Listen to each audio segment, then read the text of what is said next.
It's never pleasant to be caught in a lie. We say our work is finished, but she knows better. We steal content from the web, and we know better. But how are we to sift through all the media available to us? Most projects now involve images, video, and audio files. Why can't we just get what we need from Google searches and move on? Welcome to Creative Commons Image Search and Attribution.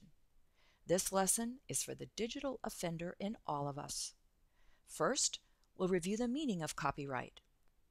Next, we'll explore Creative Commons. We'll look at the 6 different licenses with their markers and buttons. Finally, we'll do an image search. We'll walk through the process of providing attribution. Copyright. Did you know that the moment you create anything, a song, a poem, a picture, it belongs exclusively to you? All rights reserved.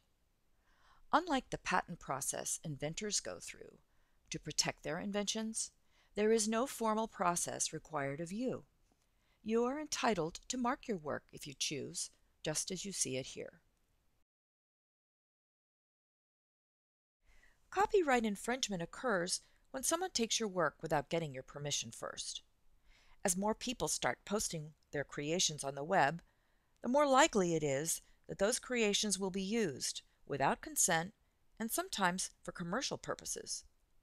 This has become a big concern to many people, especially to artists and musicians who own full rights to the work we still download illegally today. Yes, it's a mess. There has to be a way to know what work authors are willing to share without requesting their permission first. Enter Creative Commons.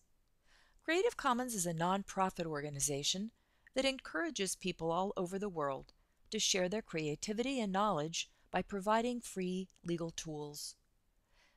They state on their website that CC licenses let you easily change your copyright terms from the default of all rights reserved to some rights reserved.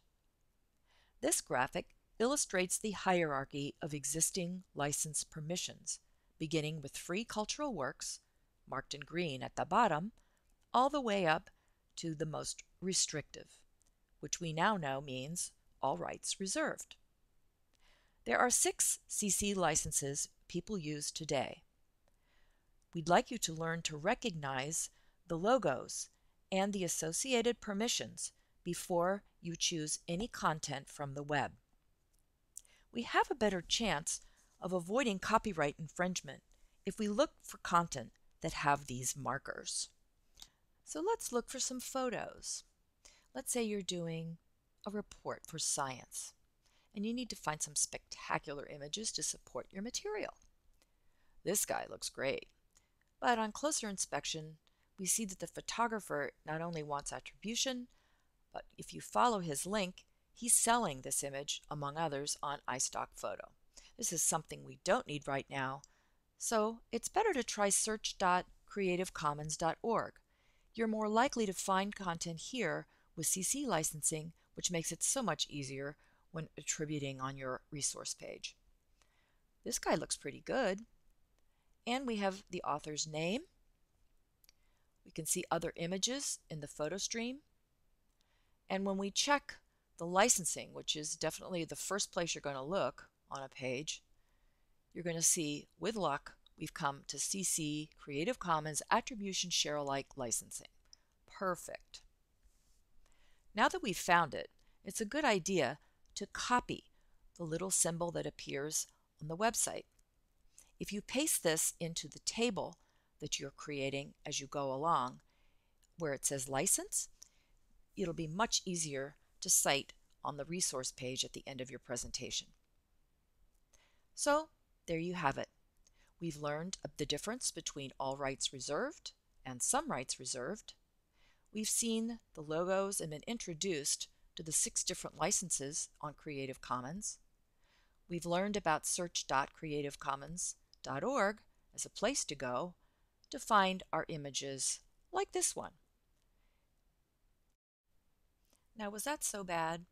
Once we get familiar with the process, we can manage.